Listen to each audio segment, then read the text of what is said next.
When a thick, silent fog rolls into a bustling city, it can feel strangely peaceful.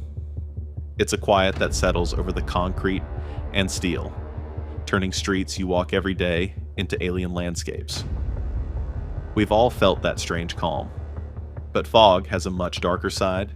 It can be a killer. Historically, urban fog often meant death on a massive scale. The infamous pea soupers of industrial London were legendary. They were thick with coal smoke and other pollutants, and they were absolutely lethal. Throughout the late 19th century, these killer fogs would descend on the city, causing death rates to skyrocket. One of the most famous examples, the Great Smog of 1952, was even worse. For 5 days, a toxic sulfuric cloud choked London, bringing the city to a total standstill. It's estimated to have claimed up to 12,000 lives. People reported being blinded by a haze so thick they couldn't even see their own feet. And it wasn't just London. In 1948, a similar event happened in the small factory town of Donora, Pennsylvania. A weather inversion trapped industrial fumes in the valley, creating a deadly smog that killed 20 people and sickened about 7,000 others. These were tragedies with a clear cause: pollution. The enemy was in the air itself, a scientific horror story. But there's another kind of story: whispers in cold case files, chilling anecdotes from first responders, and local legends that just refuse to die. These are the urban fog mysteries that seem to defy a rational explanation. They tell of nights when the threat wasn't just the air you were breathing, but something moving through it. Something that uses the fog as a hunting ground. To understand that fear, we're going to explore a story. It's a tale that has solidified into a piece of classic urban folklore, but it's built from the framework of countless unsettling, real-life anxieties about the dark. It's the story of what happens when you walk into the fog and realize you are not alone.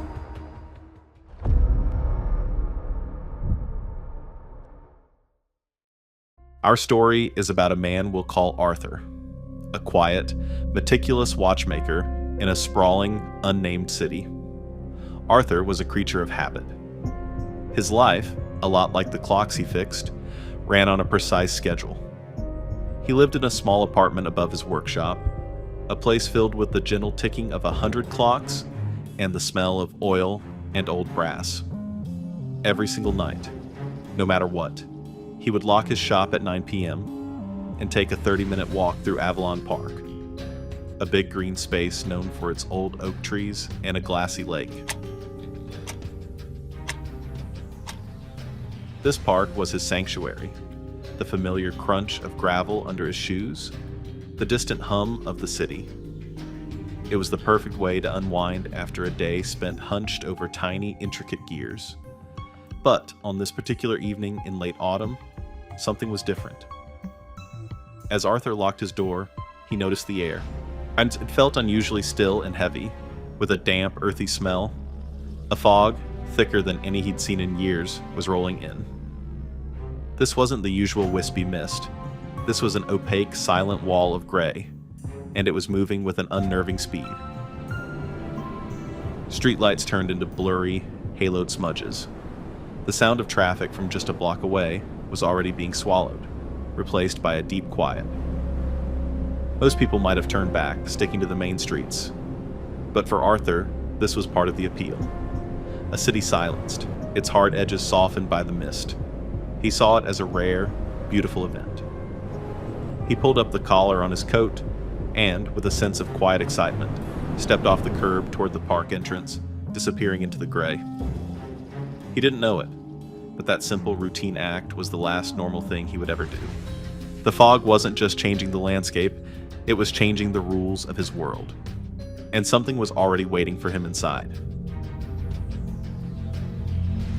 The second Arthur passed through the iron gates of Avalon Park, the world just dissolved. The fog was absolute. Visibility dropped from feet to inches. The park lamps that should have been lighting his path were gone, completely swallowed by the haze. He could barely even make out the gravel path under his own shoes, The first thing that hit him was the sound, or really, the lack of it. City parks are never truly silent. There's always the rustle of a small animal, a distant siren, the wind in the trees.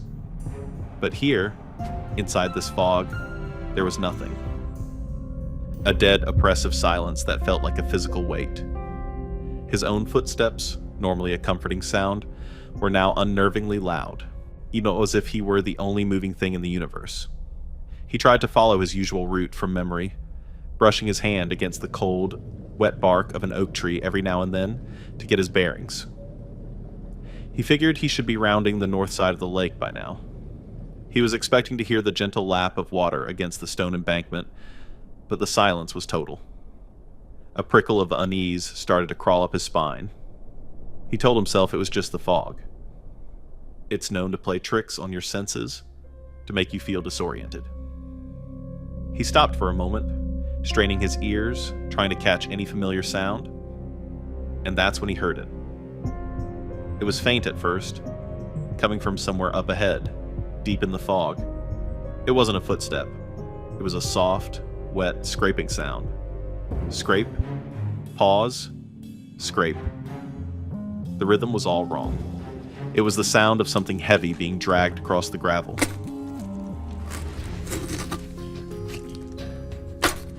Arthur froze.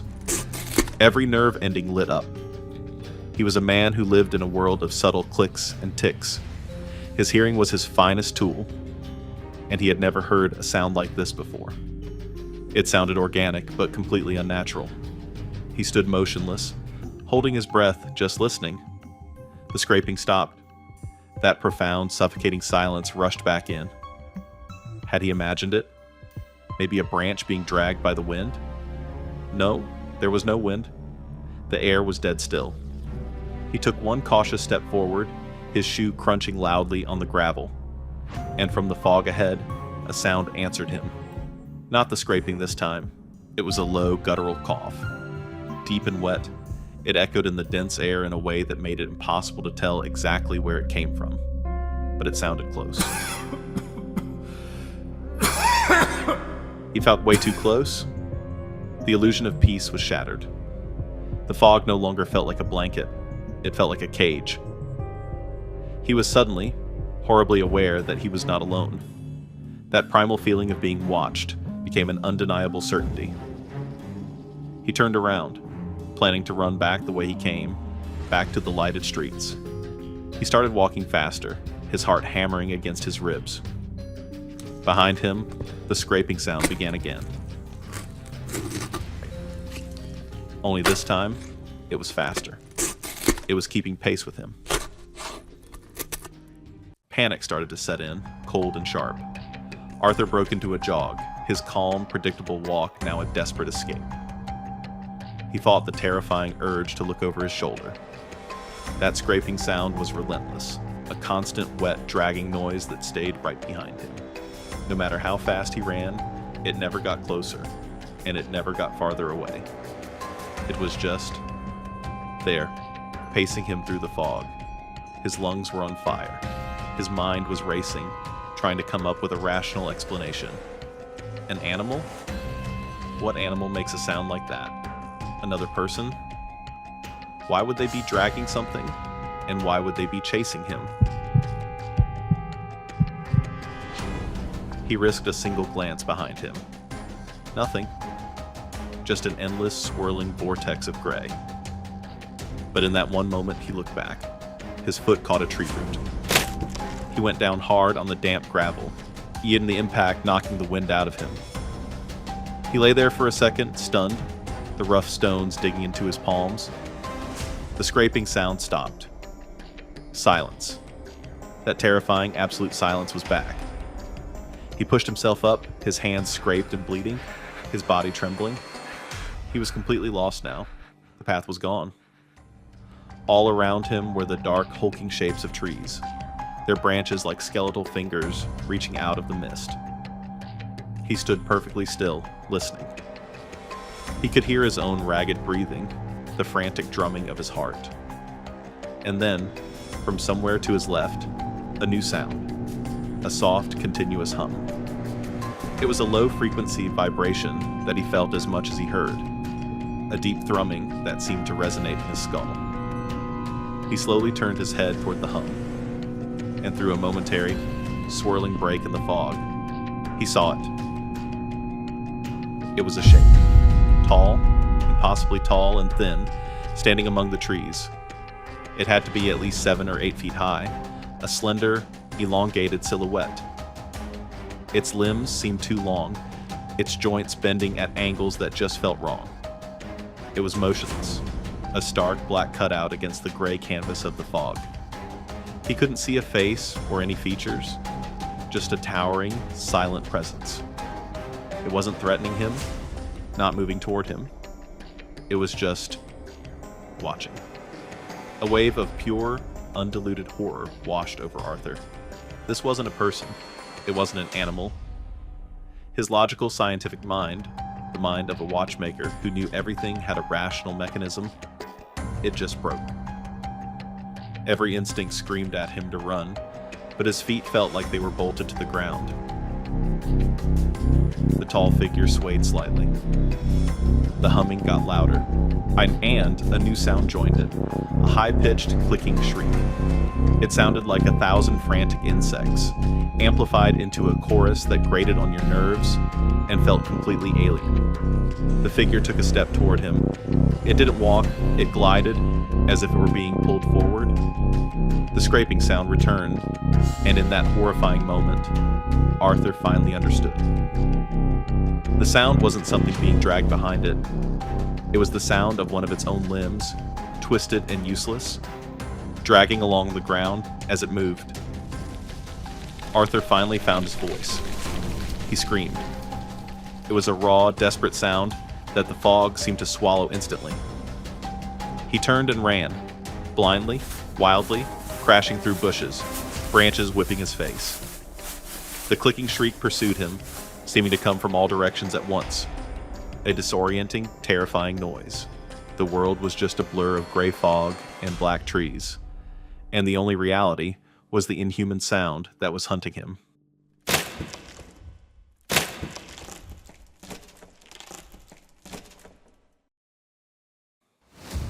Now, according to the legend, the fog lifted the next morning.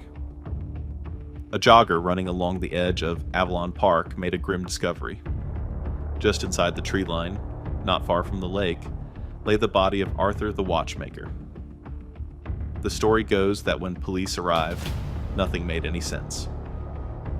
Arthur's body was found lying peacefully on a bed of leaves. There were no signs of a struggle. His clothes were torn and dirty from his run through the woods, but his body had no cuts, no bruises, no wounds of any kind.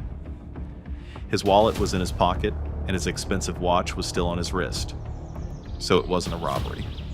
The official cause of death in the story only deepens the mystery. The report is a paradox. Arthur had apparently died of massive systemic cellular damage. According to the tale, the pathologist said his internal organs had been cooked from the inside out, as if hit by an intense, focused burst of some unknown radiation. But his skin was completely unharmed. There was nothing to explain how that could have happened. It was, in the pathologist's supposed words, forensically impossible. The investigators in the legend are stumped. They have a victim who was seemingly microwaved to death in a public park, with no weapon, no suspect, and no motive.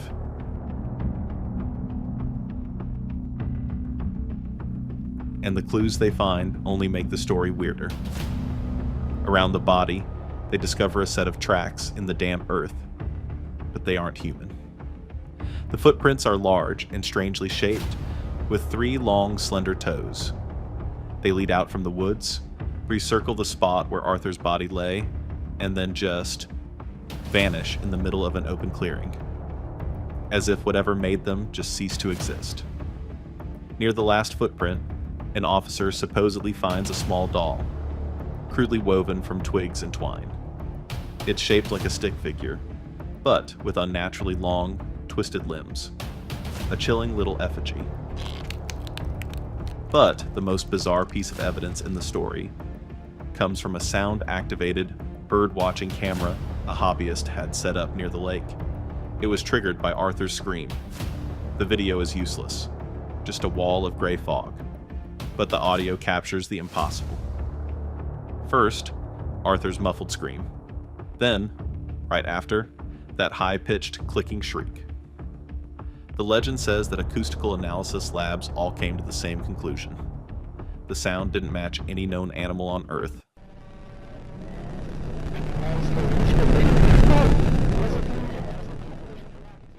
So, in the legend of the watchmaker, the investigation hits a dead end.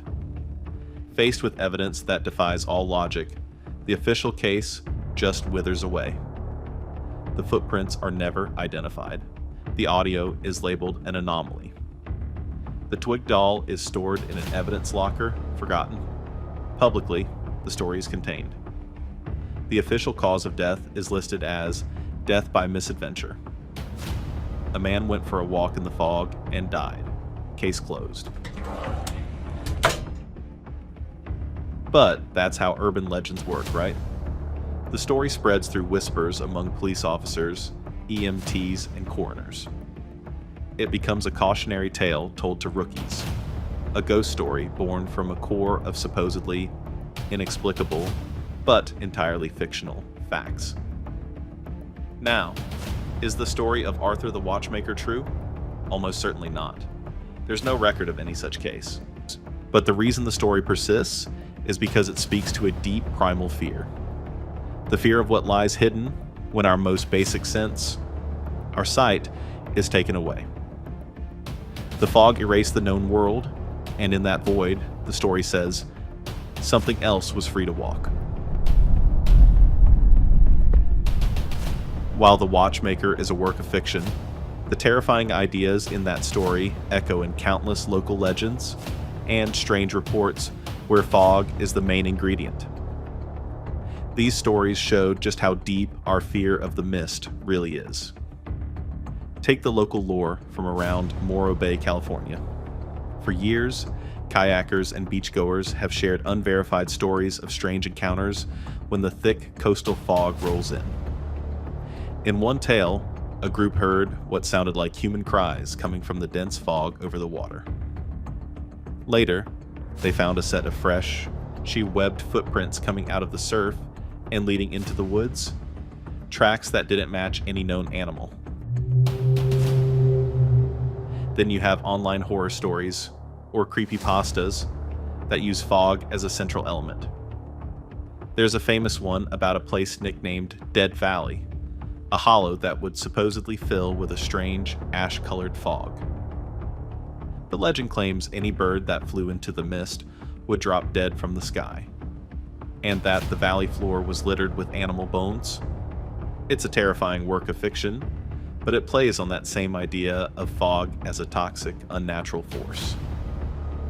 These themes pop up again and again.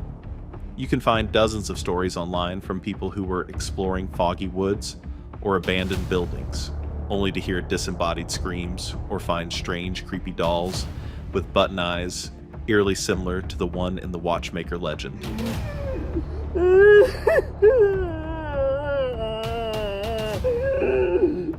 Sometimes, real-life tragedies get woven into this tapestry of folklore. Take the case of Kristen Snyder.